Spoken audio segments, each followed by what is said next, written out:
apresentação de resultados do quarto trimestre de 2025 da Rede Mater Dei de Saúde. Estão conosco hoje José Henrique Salvador, nosso CEO, e Rafael Cordeiro, nosso CFO e diretor de Relações com Investidores. Essa videoconferência está sendo gravada e estará disponível no site de Relações com Investidores da companhia após o seu encerramento. Para ativar a opção de tradução simultânea, basta clicar no ícone de globo abaixo. A apresentação está disponível no site de RI da Rede Mater Dei de Saúde. Antes de prosseguirmos, informamos que eventuais declarações a respeito de eventos futuros estão sujeitas a riscos e incertezas que podem fazer com que tais expectativas não se concretizem ou sejam diferentes do esperado. Essas previsões emitem opiniões unicamente na data que são feitas, e a companhia não se obriga a realizá-las. Após a apresentação, iniciaremos a sessão de perguntas e respostas, e caso queiram fazer alguma pergunta, por favor, levantem a mão que abriremos o áudio em seguida. Caso prefira enviar uma pergunta por meio de chat, pedimos que se identifique. Passo a palavra ao senhor José Henrique para iniciarmos a apresentação. Muito obrigado. Muito obrigado. Ao começar o nosso call de resultados, eu gostaria de fazer alguns agradecimentos. Primeiro, agradecer aos gestores e colaboradores da Rede Mater Dei de Saúde. Nós temos muito orgulho do crescimento e da performance que cada um tem conseguido entregar nos nossos hospitais.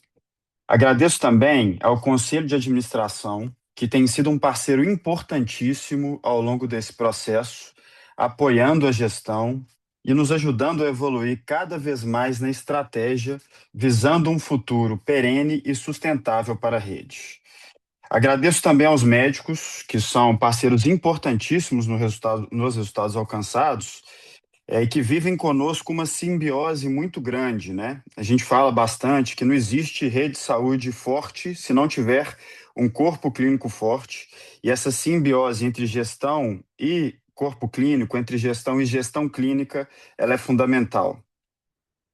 Queria agradecer também aos acionistas, né, que são aqueles que confiam na nossa tese, confiam na Rede Mater Dei, que têm estado junto conosco, né, desde esse início de trajetória, quando trouxemos a empresa ao mercado de capitais, e agradecer também às operadoras de saúde, parceiras importantíssimas na construção principalmente de uma relação sustentável que tem nos ajudado bastante a prosseguir de forma forte. Antes de falar dos resultados de 2025, eu gostaria de relembrar algumas colocações que fizemos no call de resultados do fechamento de 2024 há um ano. Naquela época, em meio a resultados fortemente impactados pela venda de um hospital e pelo PL da enfermagem, expusemos diversas frentes que iríamos atuar durante o ano de 2025 para a recuperação dos resultados, como o aumento da taxa de ocupação, a readequação do quadro de colaboradores e posições administrativas, o crescimento da receita e ramp-up dos hospitais, os reajustes e melhores negociações com as operadoras, o melhor mix de complexidade nos nossos hospitais. E hoje, observando os resultados e patamares que alcançamos em 2025, é com muita satisfação e orgulho que percebemos que entregamos muito do que propusemos para o ano de 2025. Em primeiro lugar, perpetuamos a nossa estratégia de manter a taxa de ocupação em patamar próximo ou acima dos 80%. Durante os 4 trimestres de 2025, conseguimos executar essa estratégia através do nosso maior controle e rigor em relação à abertura de leitos, resultando em uma maior eficiência operacional. Incorporando o conceito do paciente-dia, alcançamos no ano uma taxa de ocupação de 81,2%, um crescimento de 2,1 pontos percentuais em comparação com 2024. No quarto trimestre de 2025, alcançamos 80,5% na taxa de ocupação, um aumento expressivo de 3,5 pontos percentuais em relação ao mesmo quarto trimestre de 2024. Trouxemos o quadro de colaboradores para o tamanho adequado e reduzimos o número de posições administrativas, resultando em diluição na linha de pessoal, nos custos e diminuição dessa linha nas despesas. Executamos também nossa estratégia para melhorar o mix de procedimentos e aumentar a alta complexidade da rede, com crescimento expressivo da produção cirúrgica e oncológica, além da execução das nossas abordagens para aumentar as receitas fora do leito, principalmente na medicina diagnóstica e na oncologia. O número de pacientes oncológicos cresceu 7% em 25, enquanto o número de avisos cirúrgicos também apresentou um crescimento expressivo. Aumentamos a receita líquida da companhia em 11,4%, em função do crescimento de 11,2% no ticket, alcançando 2,66% pelo melhor mix de procedimentos e ramp-up dos hospitais. Não podemos deixar de ressaltar a receita líquida do quarto TRI de 25, que foi um marco na consolidação do novo patamar de receita da rede Mater Dei. Mesmo com o forte impacto da sazonalidade de dezembro, pelas festas de final de ano, a companhia apresentou estabilidade na receita líquida na comparação com o terceiro trimestre de 2025 e crescimento de quase 16% em relação ao quarto TRI de 24. Fruto do maior ticket médio trimestral da história da rede Mater Dei, alcançando 2,79, e das iniciativas de controle diários para continuar com a produção adequada durante todo o período. Hoje, a rede Mater Dei tem a capacidade de ter uma visualização clara de como cada unidade da rede está produzindo em cada dia e como cada unidade de negócio tem conseguido trabalhar na sua produção diária, e essa gestão tem nos posicionado para poder avançar com muito mais clareza.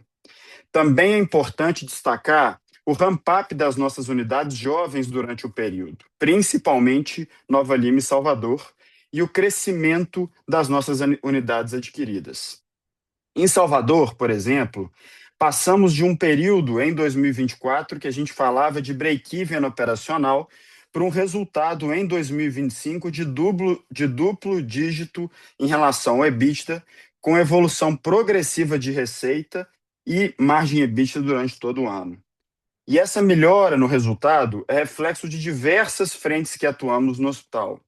Durante 2025, realizamos um trabalho muito forte de relacionamento e atração de equipes médicas de referência na praça, vindas de outras instituições, que reforçaram o corpo médico da nossa unidade.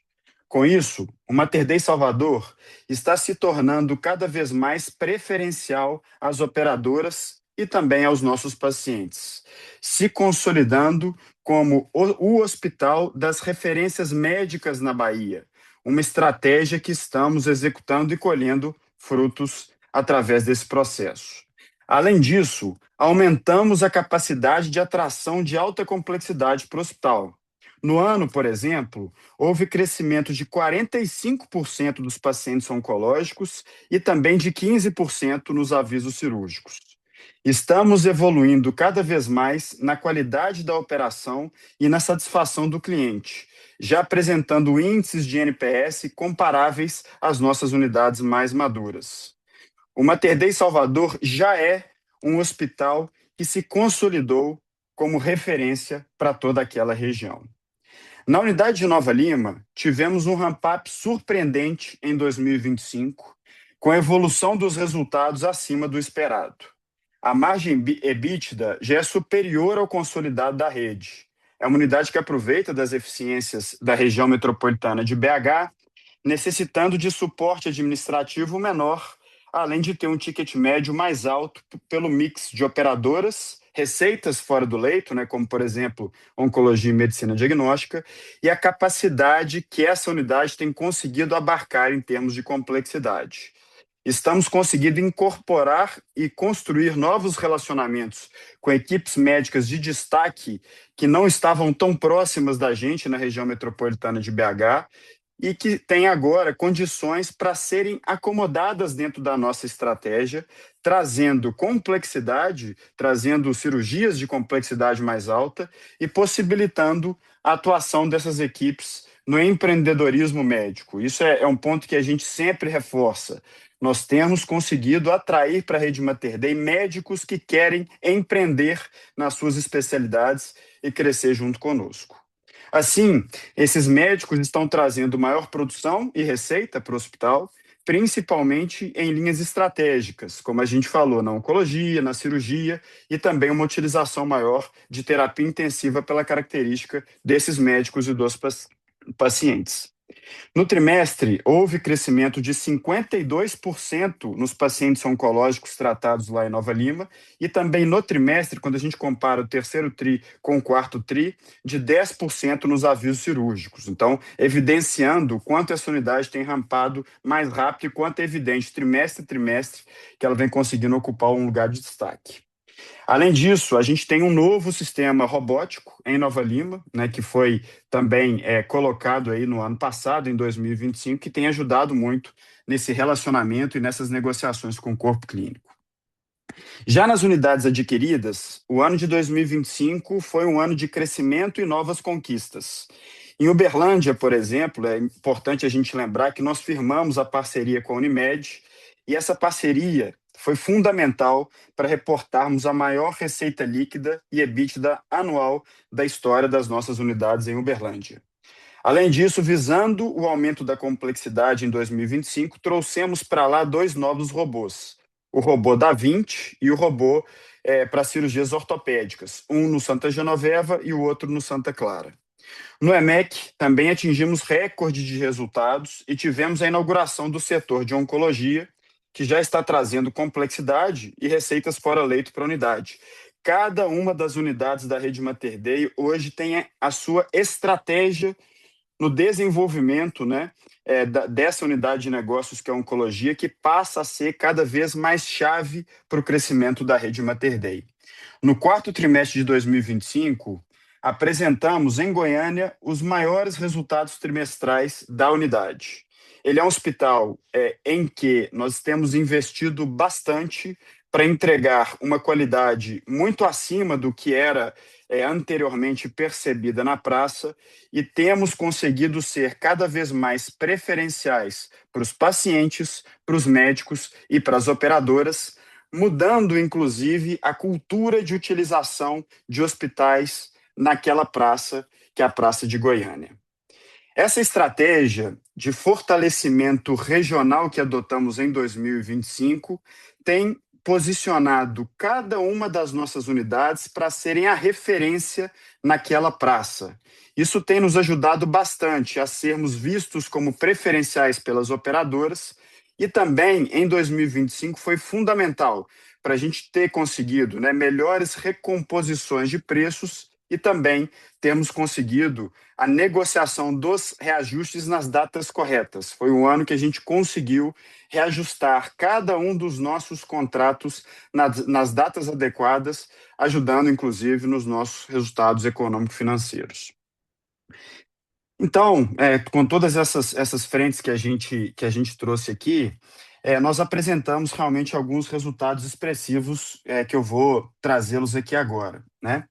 Primeiro, a gente alcançou, com esse crescimento de receita e essa diluição de custo, o maior EBITDA anual da Rede Mater Dei, 465 milhões, um aumento de 27,5% em comparação ao ano de 2024, com um crescimento de 2,7 pontos percentuais na nossa margem EBITDA, alcançando 21,4%. E esse número, essa margem, ela veio crescendo trimestre após trimestre. Nesse último trimestre, nós atingimos um EBITDA de 127 milhões, com margem de 22,6%. De novo, mesmo num período de sazonalidade negativa, pelo que aconteceu em dezembro, dando continuidade à evolução desses indicadores a cada um dos trimestres na Rede Mater Dei. Na comparação com o quarto trimestre de 24, o EBITDA aumentou 64% e a margem cresceu 6,7 pontos percentuais. Então, hoje a companhia, quando a gente olha o quarto TRI de 25 comparando com o quarto TRI de 25 contra 24, são números muito diferentes, o que evidencia o quanto esse ano foi transformador e importante para a gente. E tão importante quanto esse crescimento de resultados é transformá-lo em geração de caixa. Em 25, nós atingimos a maior geração de caixa operacional anual, excluindo os juros pagos, né? Então, se a gente for fazer um resumo, se a gente desconsiderar as recompras de ações e os dividendos, né, que são as linhas de remuneração aos acionistas, tivemos uma redução da dívida líquida de 76 milhões de reais no ano. O nosso índice de alavancagem, se a gente for, né, desconsiderar esses fatores da recompra e de dividendos, seria 1,5, mas mesmo, né, considerando esses números, né, ele vai para 1,7 vezes, um patamar muito saudável, né? É importante a gente destacar, na ponta dos dividendos, que a gente distribuiu antecipadamente 50 milhões de reais em 2025, acima, né, do mínimo legal, evidenciando o nosso compromisso com a valorização do acionista, mas também com uma visão muito clara que a gente poderia, né, distribuir esses dividendos por quanto, né, a empresa está saudável e pelo quanto a gente observa que os próximos trimestres, né, e os próximos anos serão períodos de geração de caixa relevante. E esse crescimento do fluxo de caixa operacional é fruto não só dos melhores resultados econômicos que nós tivemos, mas também de uma gestão muito eficiente no capital de giro, a partir da melhora do ciclo financeiro e da redução das glosas. Nesse sentido, em parceria com a 3Data, a companhia desenvolveu em 2025 três agentes de inteligência artificial com foco nas análises de contratos, parametrização e elegibilidade de procedimentos para melhorar todo o nosso ciclo da receita. Essa iniciativa com a 3Data, que é impressionante, né, ela já traz para a gente um ROI acima de 500% no investimento que a gente fez nesses agentes, e esse é um caminho que nós pretendemos seguir com muita clareza e força no ano de 26. Por fim, falando sobre a parte financeira, eu destaco o reconhecimento da Moody's em relação à saúde financeira da companhia, ao reafirmar no mês de janeiro de 26 o rating duplo A positivo, refletindo a resiliência da geração de caixa em um ambiente macroeconômico, né, e setorial desafiador, e a solidez do perfil de negócio e rentabilidade acima do que a gente encontra na média do setor. Não só do desempenho financeiro, não só o desempenho financeiro, né, foi destaque na Rede Mater Dei no ano de 2025. Nós evoluímos também em nossos indicadores assistenciais e conquistamos importantes certificações, né, conseguimos recertificar de forma importante alguns dos nossos hospitais nesse período.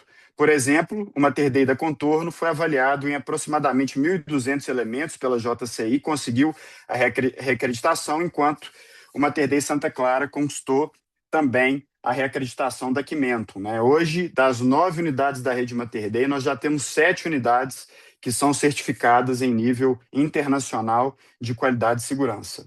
O Hospital Santo Agostinho foi premiado em 25 no CONAP nas categorias Qualidade e Compliance, com obtenção do selo QGA, após um programa, né, que foi feito pela ANAP de validação dos indicadores, que reconheceram a qualidade e confiabilidade dos dados que a gente tem reportado à ANAP, além de reconhecer a transparência, né, que a gente tem feito também ao reportar esses dados.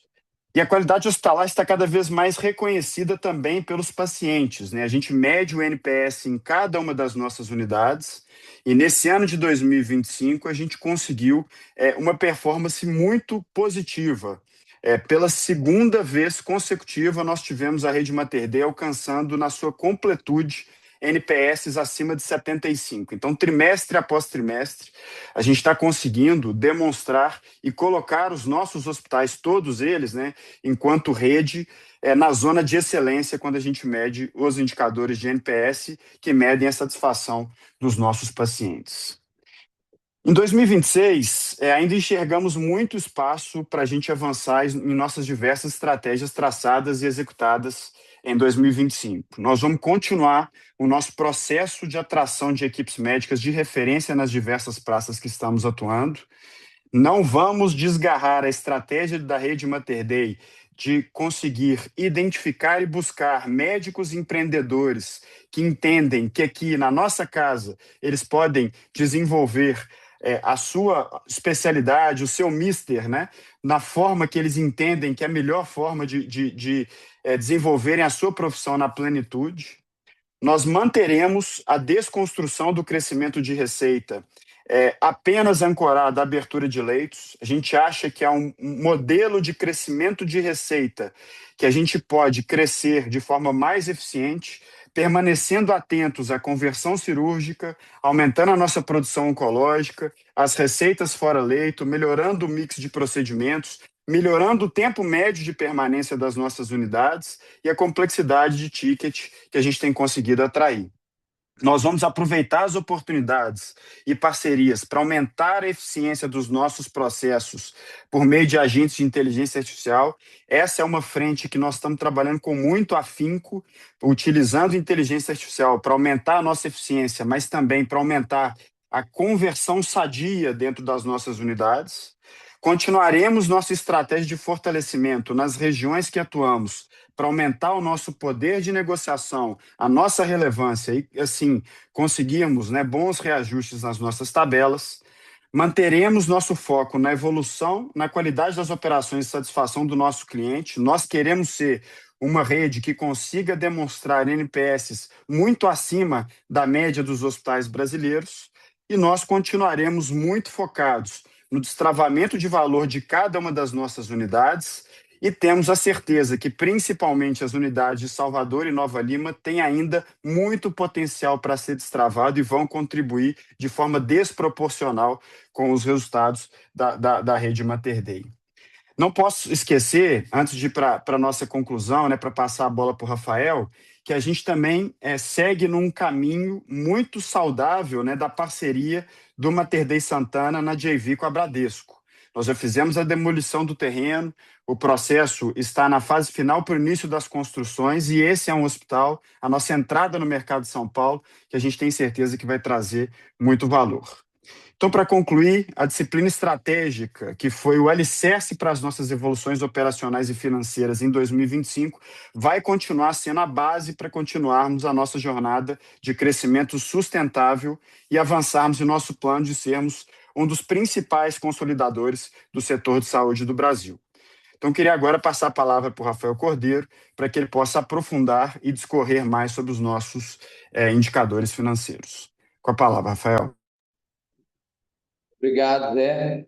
Ótima explicação. Vou passar de forma bem expedita aqui pelos slides nos resultados. O Zé Henrique já resumiu muito bem aí a questão de onde está, né, a nossa recuperação de resultados quando a gente estava finalizando o ano de 2024 e agora a gente, no ano de 2025, conseguiu resultados bem melhores. Um desses pontos, né, a gente está no slide de destaques operacionais. Um dos pontos é a estratégia da taxa de ocupação mais elevada, que a gente conseguiu operar acima de 80% no trimestre, com 80,5% no quarto trimestre de 25, como no ano conseguimos 81,2%. Isso fez com que a gente tivesse, mesmo com o crescimento dos pacientes dias do quarto trimestre de 24 quanto quarto trimestre de 25, a gente cresceu 6% em número de pacientes, a gente só cresceu 1,6% no número de leitos. Então, essa estratégia que o Zé Henrique terminou falando, né, que a gente tem uma visão muito de crescimento de ticket, com crescimento de volume, de receita, ele não necessariamente ele passa pela abertura proporcional de leitos. É claro que a gente tem leitos disponíveis, com CAPEX já realizado, que à medida que a gente for conseguindo ter mais atração dentro da estratégia de corpo clínico, a gente tem um CAPEX bem menor a ser feito para abertura de leitos, mas não necessariamente a nossa estratégia ela tem uma obsessão na abertura de leitos.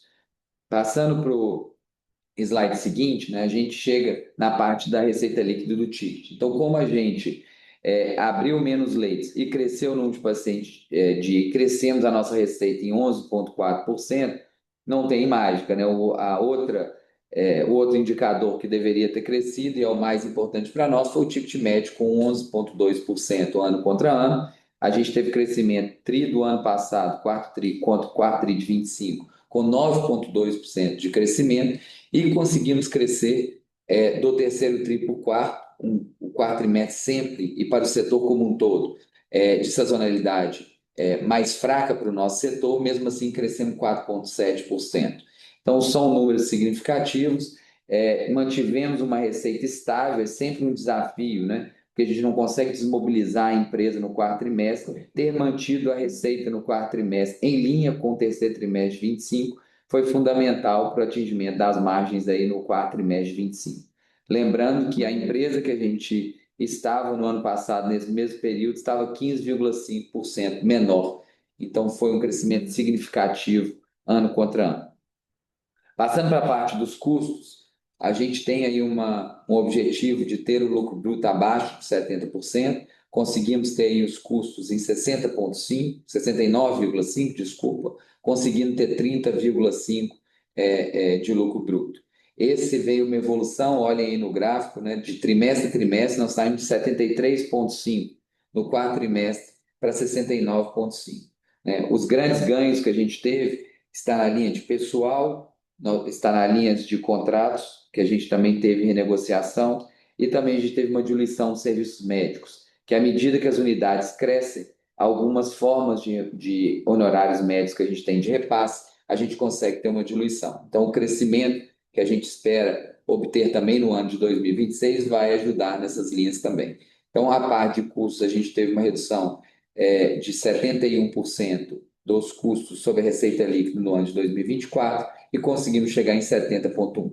Passando para as despesas, a gente tem aqui dois fatores primordiais. Né? Primeiro é o controle de despesas na linha de pessoal, que a gente conseguiu manter mais ou menos estável e com o crescimento da receita houve uma diluição importante.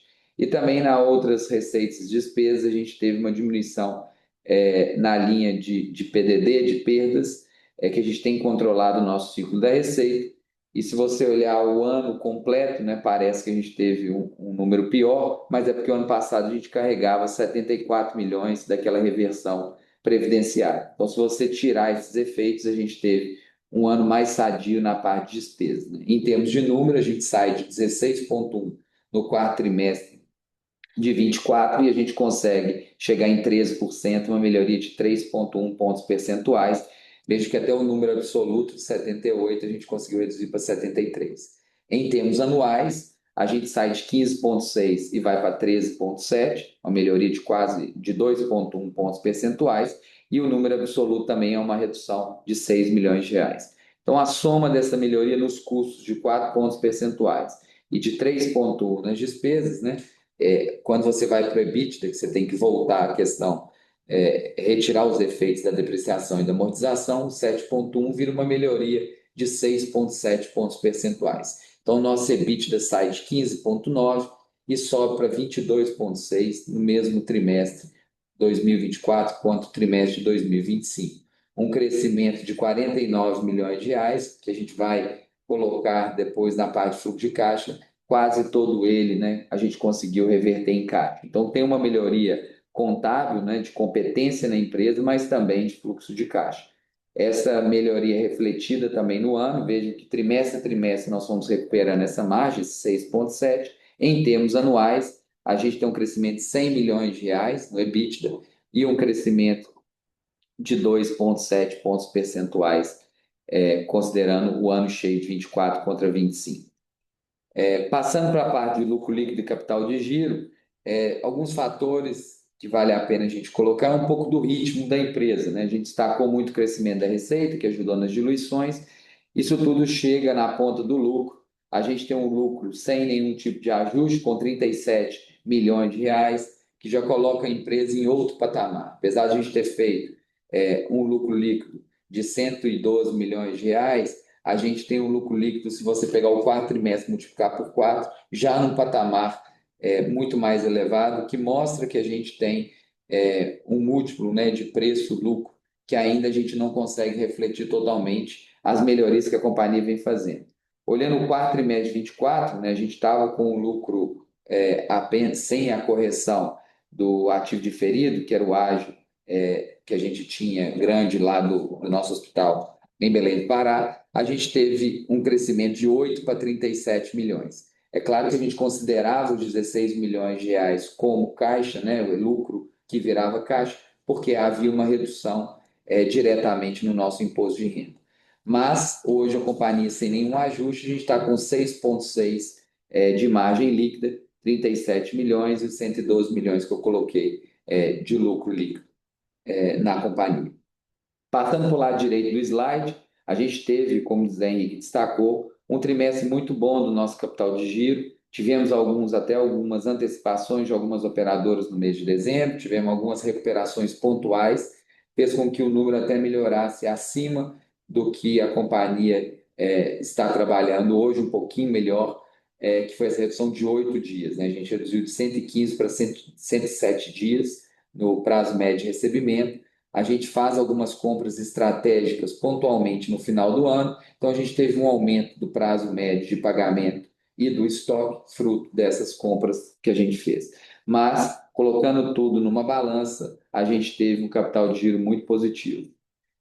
Passando aqui para o último slide, o slide do fluxo de caixa, aqui está o fluxo de caixa anual, né? A gente teve uma variação de capital de giro de 54 milhões, esse número era 3 dígitos há algum tempo atrás na companhia, quando a gente olhava o número anual. Então, mostra esse controle, né? Mostra que esse é um dos pontos que a gente tem focado bastante e a gente conseguiu, com isso, né, crescer o EBITDA e conseguir gerar caixa, mesmo com as distribuições elevadas que a gente fez, né, de dividendos, 75 milhões no ano, e de recompras, o que deu um valor de 104 milhões, mesmo assim a gente teve um indicador nosso de dívida líquida e EBITDA bem equilibrado. Né? A gente saiu de 1,5, foi para 1,7, que é um número que a gente hoje, né, vendo o mercado, vendo as condições, mesmo com a Selic muito alta, é um número de bastante conforto, principalmente porque o nosso custo de dívida é abaixo do CDI no blend que a gente tem de dívidas, incluindo também o swap que a gente tem do IPCA, lá do BNB, passando para CDI menos 4,5. Então, no final do dia, né, o que importa de dinheiro que a companhia consegue gerar, a gente teria tido aí sem as distribuições, né? Mas voltando elas para mostrar a capacidade de geração para os nossos acionistas, a gente teria conseguido 76 milhões de reais se a gente voltasse a 104, né? E no trimestre específico, né, acho que é um ponto importante destacar, foram 37 milhões de lucro, mas se a gente voltar também à questão do Santa Clara, que foram 56, a gente teria gerado mais caixa do que lucro. Um número muito importante para nós, que mostra a solidez da competência e do financeiro na companhia. Tá? Esses números acho que vão levar algum tipo de perguntas, se tiver alguma dúvida para vocês, eu termino aqui, mas a gente pode explorar mais nas perguntas e respostas para a gente falar tanto do momento estratégico, do momento de resultados econômicos, quanto dos resultados financeiros e de geração de caixa. Tá? Vamos abrir para perguntas e respostas. Muito obrigado aí pela presença de todos.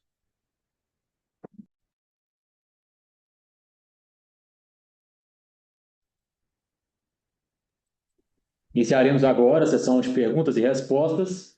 Passo a palavra ao Vinícius Figueiredo, Itaú BBA. Boa tarde, pessoal. Obrigado por pegar a minha pergunta. Primeiro ponto que eu queria explorar um pouquinho, parte mais de estratégia, olhando o que a gente viu aqui no desenvolvimento, notícias do setor, acho que a gente tem alguns exemplos, né, de aproximação de principais fontes pagadoras com os prestadores. Pensando aqui nos hospitais que vocês ainda vislumbram aumentar a capacidade operacional, também os hospitais mais recentes, vocês acreditam que faria algum sentido trazer algum parceiro em equity, né, algum sócio para algum hospital em específico, de repente algum cluster regional de vocês? Ou vocês acreditam mais em um sócio focado para novos projetos, assim como vocês têm aqui o exemplo de São Paulo aqui, né, com o Bradesco? E aí também, o segundo ponto que eu queria explorar, se possível, seria sobre o processo de aumentar a complexidade dos hospitais. Acho que passa pela cabeça de vocês, né? Acho que é um ramp-up natural de você aumentar a complexidade, trazendo mais procedimento com ticket alto. E eu queria tentar entender como que vocês enxergam isso, a importância disso aqui para a margem. Primeiro, né, se vocês entendem que aumentar a complexidade naturalmente é um negócio que ele deveria ser positivo para a margem de vocês, principalmente nos hospitais aqui fora de BH, ou se isso daqui estaria muito mais dependente de uma ocupação maior mesmo. Enfim, são esses os dois pontos. Obrigado. Vinícius, tudo bem? Obrigado pela pergunta, tá? É, vou endereçá-las aqui. Bom, primeiro, em relação a essa aproximação, dizer que nós estamos muito felizes com essa aproximação que foi feita com a Bradesco, né? Foi um momento e um movimento inovador, né, para a gente, né, quando ele foi criado. E a gente tem sentido assim, uma tranquilidade muito grande de trabalhar em conjunto, sabe? Tem uma sinergia muito grande de lado a lado e uma construção que tem sido uma construção muito positiva. Nós estamos muito felizes com o sócio, né, que nós temos ali, a forma que eles têm nos tratado também. Nós temos, como a gente falou aqui na introdução, o interesse de sermos um dos principais consolidadores do setor, né? A gente acha que a cada tempo que passa a gente consegue demonstrar, inclusive, a nossa capacidade de integrar, a nossa capacidade de construir, né, reforça a nossa capacidade de construir e operar projetos Greenfield, né? Nós já fizemos 5 até hoje e esses 5 hospitais eles têm dado uma margem superior e uma rampagem também muito positiva. A gente acha que esse é um ativo que pode ser mais explorado e acho que sim, há uma tendência, né, de terem outros projetos em praças diferentes, ancorados, né, por operadoras que querem participar mais da cadeia de valor da prestação de serviço e que procuram operadores, né, que é o nosso caso, que sejam capazes de fazer com que esses projetos sejam projetos vencedores. Então, dito isso, a gente é construtivo para as propostas, né, para as oportunidades que aparecerem, e nós somos também provocativos em relação a alguns projetos que são projetos que a gente acha que fazem muito valor para alguns desses entes, né?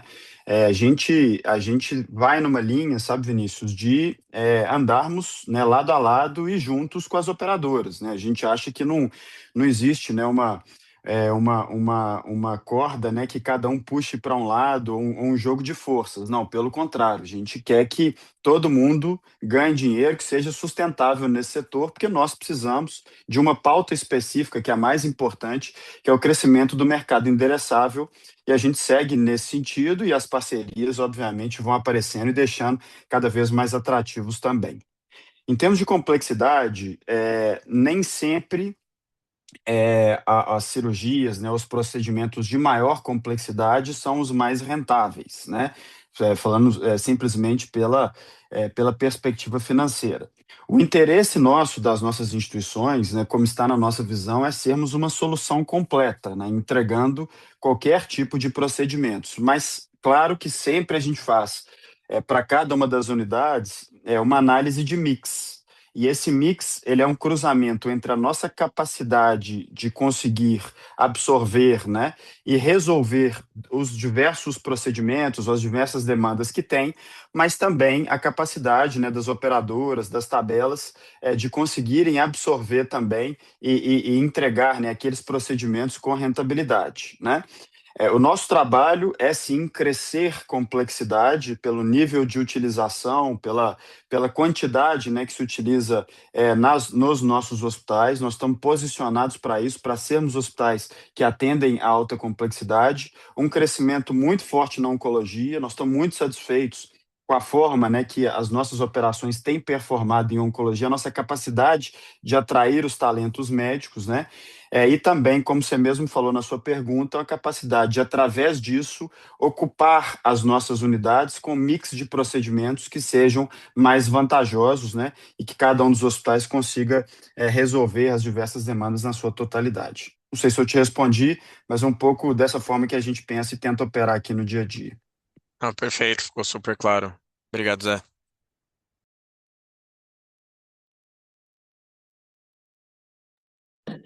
Agora, convido a fazer a pergunta o Gustavo Tiseu, do Bank of America.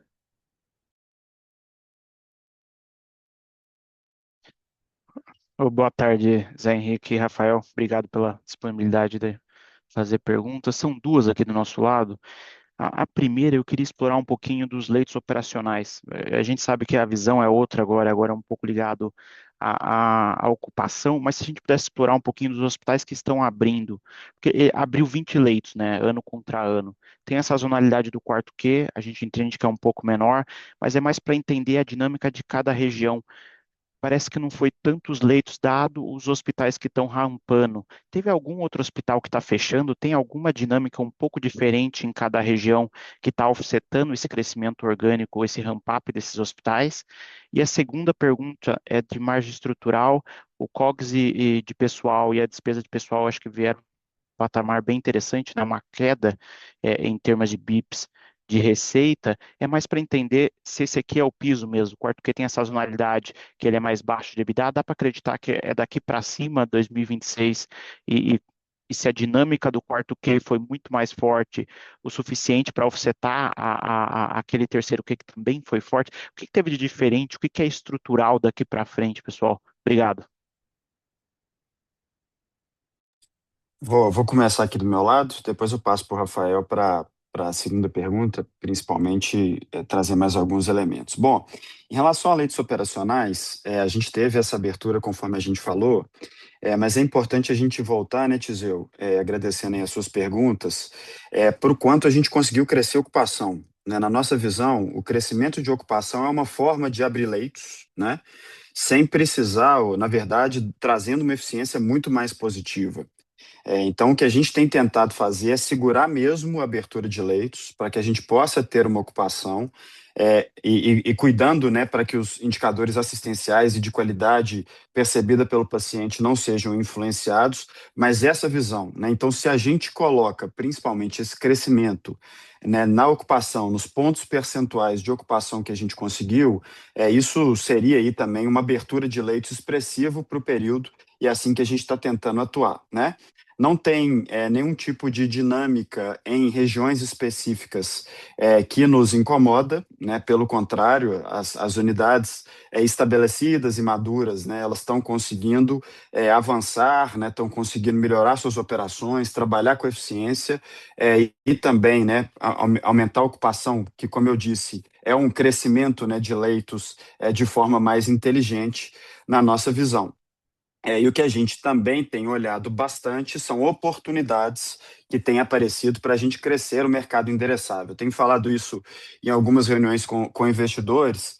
A dinâmica do mercado de saúde suplementar ela está muito mais positiva, né? E a gente vê principalmente as operadoras de mercado numa dinâmica de crescer vidas, né? E elas têm crescido essas vidas também ancoradas à qualidade assistencial, às qualidades assistenciais dos nossos hospitais. Então, para dizer que a gente espera, né, inclusive para o ano de 2026, um crescimento forte, né, em relação também à nossa receita, a gente tem visto isso na dinâmica do início do ano.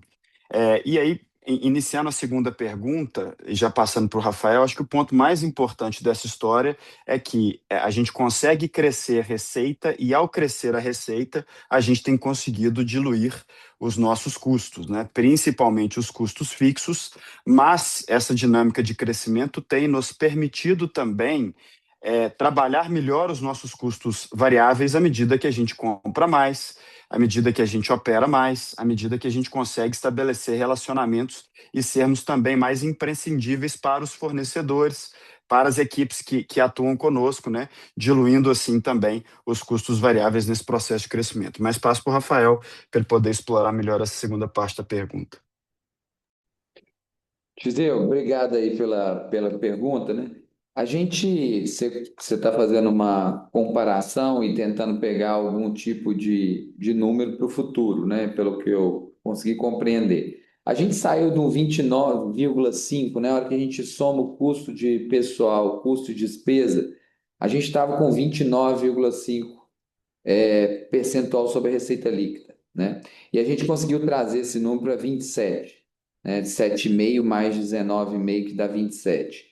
São 2,5 pontos percentuais de melhoria, né? Se você traz isso para o número, é mais de 10%, né, de redução quando você coloca essas duas vertentes juntos. Do ponto de vista das despesas, a gente conta com uma diluição maior, né? quando a gente for crescendo aí a empresa ao longo dos anos, porque a gente tem hoje uma estrutura que a gente consegue até ter uma quantidade, não precisamos crescer proporcional se a gente for aumentando aí a empresa. Por outro lado, na parte de custos, a gente tem também uma dinâmica de reajustes, né, que tem uma mais sindical, e a gente tem o crescimento. Se a gente conseguir, né, crescer nesse patamar que a gente pensa internamente na nossa estratégia, que a gente veio crescendo nos últimos anos, um pedaço disso vira margem sim, sabe? Tanto da parte pessoal quanto da parte também de serviços médicos que eu coloquei. É importante o crescimento da companhia para a gente estar num tamanho que a gente já esteve no passado e a gente estrategicamente teve uma redução, mas foi um momento bastante difícil para nós, né? Porque a volta de algo que você cresce é muito mais complicado do que os PowerPoints da sinergia, né? Então a gente teve muito trabalho, gera muito estresse internamente. Hoje a gente adequou esse ponto e acho que a gente consegue ter ali marginalmente, com o crescimento que a gente pensa para a companhia, da gente ter uma diluição não muito grande como a gente teve no passado, mas algum tipo de ganho aí durante o ano de 2026. Muito obrigado, Zé Henrique e Rafael. Super claro.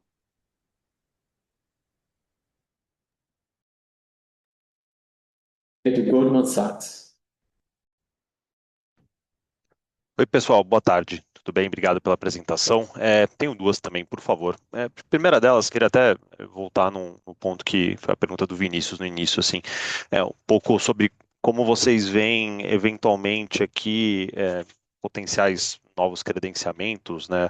O adensamento também de escopo com os parceiros que vocês já possuem, né? Parceiros, esses fundos pagadoras, para que vocês consigam aumentar um pouco essa linha de receita fora do leito, né? Que acho que foi uma bandeira importante aí da companhia ao longo de 2025, acho que foi um dos grandes trampolins aqui para receitas. Então, acho que a ideia era mais entender, assim, olhando para 26, se para essa linha vocês entendem que existe algum espaço para, de novo, né, aumentar um pouco aqui parcerias com fontes pagadoras, ou se de repente aqui o instrumento para vocês melhorarem isso seria um pouco mais no sentido aqui de vocês conseguirem atrair ainda mais corpo clínico para talvez unidades um pouco menos maduras do que as de RMBH, por exemplo. Assim. Então, entender se é mais médico ou se é mais aqui fundos pagadores que poderia destravar mais receita fora do leito. Acho que esse seria um ponto para ouvi-los. E uma segunda pergunta, mas para pegar um pouco visão da ponta aqui, né? Estamos chegando no final do primeiro trimestre, assim, entender um pouco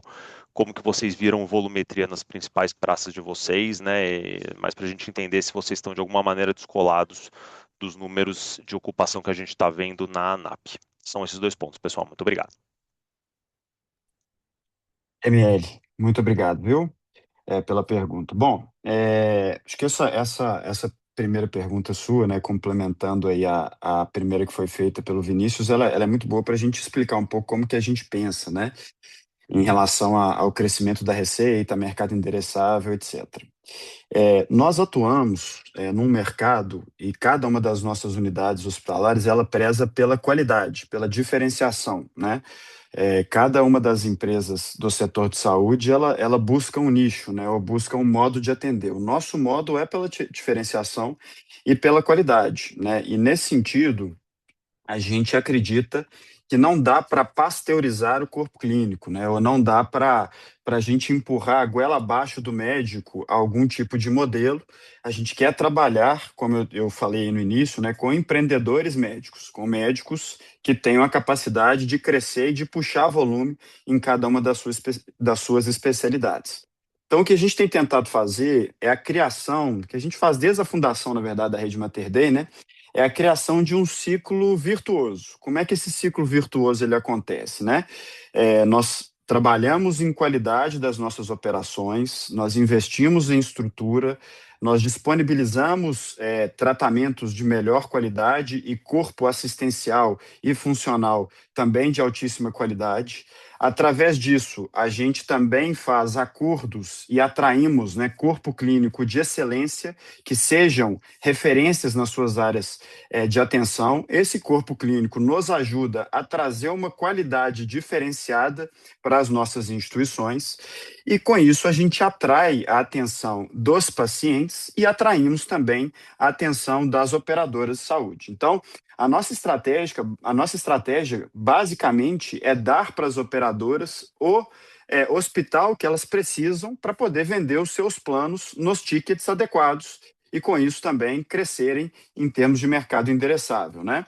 Se isso é feito, né, ou as nossas relações são feitas através de credenciamento, como a gente tem conseguido fazer com muito sucesso nesses últimos anos, ou se serão feitas através, eventualmente, de joint ventures, como a gente fez agora com a Bradesco, isso é uma discussão que acontece aí de mercado para mercado, de equipamento para equipamento, de praça para praça.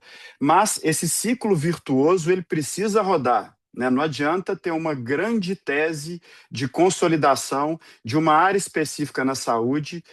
Se o foco for trabalhar com qualidade, a qualidade precisa estar ali e ela vem da eficiência nas operações e nessa relação profícua com equipes médicas de qualidade. Então, é nesse sentido que a gente tem tentado trabalhar. Em termos de volumetria, para esse início de ano, como eu disse, a gente tem, né, uma sazonalidade negativa em fevereiro, né? Tivemos carnaval, é um mês mais curto, mas na mesma dinâmica que a gente observou para o ano passado, a gente tem também visto as nossas unidades com uma performance positiva, né, e crescimento também em termos de produção, de atenção, de rampagem de algumas nossas unidades, né? Nós não podemos aqui, né, Meli, como você bem sabe, dar nenhum tipo de guidance, mas para poder dizer que nós estamos satisfeitos com a dinâmica de produção que as nossas unidades têm conseguido alcançar nesse início de ano. Muito bom, super claro. Obrigado, Zé Henrique. Boa tarde.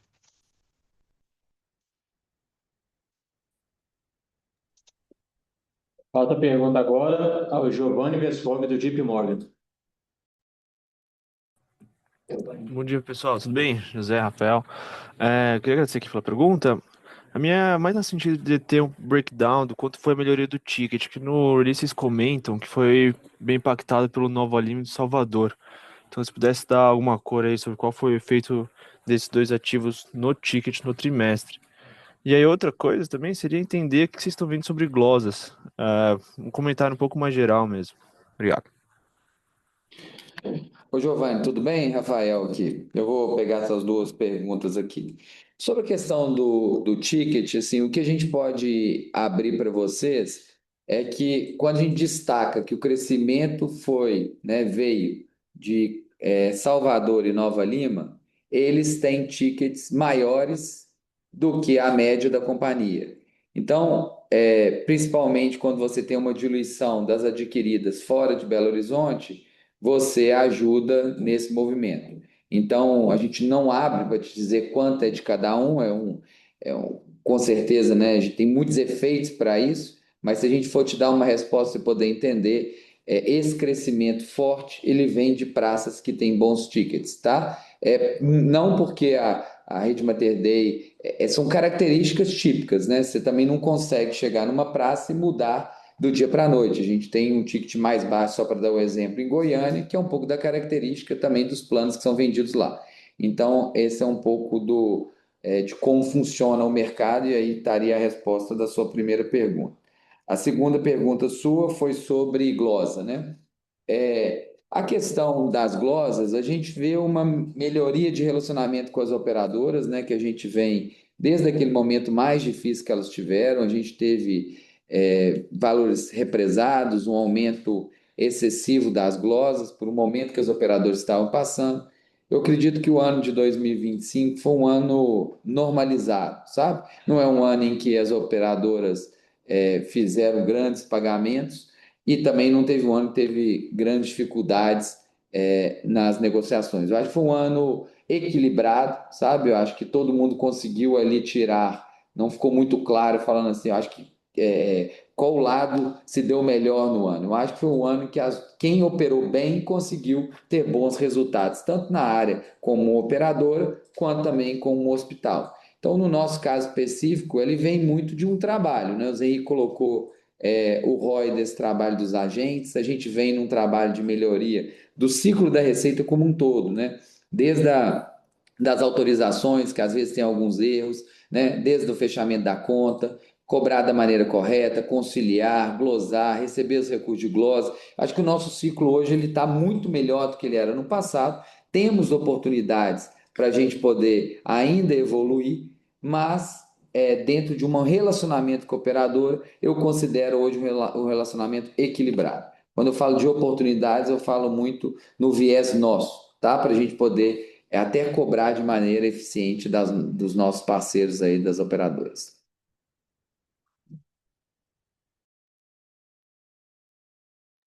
Ok, Giovanni? Ficou claro? Show, obrigado, pessoal. Valeu. Agora convidamos o Wagner Salaverry, da Quantitas, para a sua pergunta. Boa tarde, pessoal. Obrigado pela oportunidade, parabéns pelos resultados. Tenho duas questões aqui. Uma delas, primeiro, com relação a como é que vocês estão olhando o cenário para alocação de capital esse ano.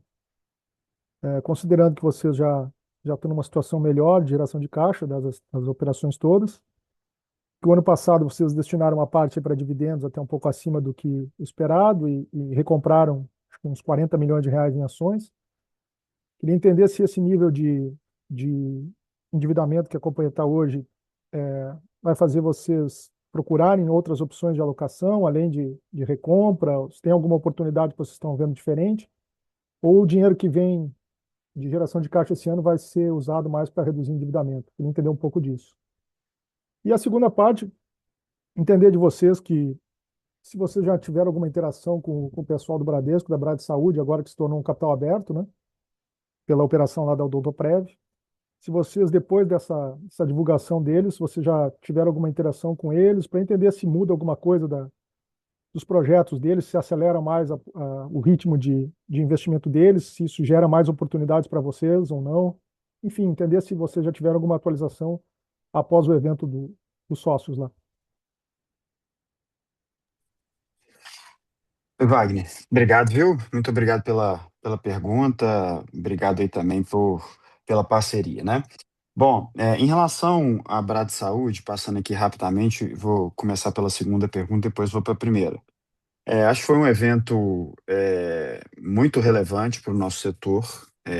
A Bradesco, né, sempre foi um dos players mais relevantes, né, um player que sempre buscou a qualidade no sistema de saúde suplementar, sempre primou, né, por entregar qualidade, por se relacionar, inclusive, com os prestadores, de forma também a trazer qualidade, incentivando, né, que o nosso setor pudesse avançar incorporando tecnologia, incorporando melhores práticas, né, sem deixar, inclusive, com que o setor de saúde suplementar brasileiro ficasse para trás. Então, a gente precisa de sempre ficar satisfeito quando eles fazem algum tipo de movimentação, e essa, sem sombra de dúvidas, foi uma movimentação muito expressiva, demonstrando de forma clara o compromisso, né, na minha visão, que a Brad Saúde, que a Bradesco tem com o sistema de saúde suplementar brasileiro. A gente interage com eles de forma recorrente, né? São parceiros importantes nossos na saúde, são sócios nossos, né, em relação a um hospital. E ficamos muito satisfeitos também por ver que pessoas que ascenderam na estrutura hierárquica são aquelas que já eram, de certa forma, prata da casa, né? Pessoas que já estavam ali dentro, tocando as suas funções, performando, conseguindo fazer com que a operadora crescesse também de forma sustentável em termos de vidas. Então, a gente tem interações com eles de forma recorrente, sim, e acho que eles, né, vão sim buscar diversas oportunidades para crescerem. Em termos de alocação de capital, o que eu posso trazer é o seguinte, né? A gente está muito de olho em relação à nossa estrutura de capital, né? Como a gente já falou aqui inicialmente, a gente enxerga que o nosso nível de endividamento, ele é um nível de endividamento saudável, É claro que a gente também fica um pouco frustrado quando a gente vê a Selic nesse patamar e uma visão, né, de que esse patamar de Selic mais alta deve permanecer dessa forma por mais tempo, né? Então, nós estamos muito atentos em relação a como a gente pode sempre melhorar a nossa estrutura de capital e a alocação de capital. Ela pode também ser feita, né, no sentido de diminuir o nosso endividamento. A gente tem observado oportunidades para alocar capital no sentido de reduzir a nossa dívida. Nossa empresa vai gerar caixa de forma relevante nos próximos trimestres, né? Então, nós vamos ter espaço para fazer algum tipo de movimentação nesse sentido, assim como temos também espaço para poder fazermos ou irmos atrás de novas oportunidades. Então, a gente tem observado algumas oportunidades em praças selecionadas para que a gente possa crescer através de projetos Greenfield ou também algumas outras oportunidades selecionadas para a gente fazer algum tipo de movimento em M&A. Mas a prioridade principal da companhia são os investimentos, né, em cada um dos nossos hospitais para que a gente possa acrescentar valor neles, né, pensando nessa alocação de capital que seja o mínimo possível também. Nós não temos uma exposição de CAPEX relevante para esse ano, nós fizemos muito dos investimentos nos últimos anos, o que abre espaço aí para a gente, como eu disse, né, melhorar a nossa estrutura de capital, ter essa oportunidade de novos ativos e também avaliar aí um aumento, né, na distribuição de dividendos, a depender do que aconteça durante o ano. Tá certo. Obrigado.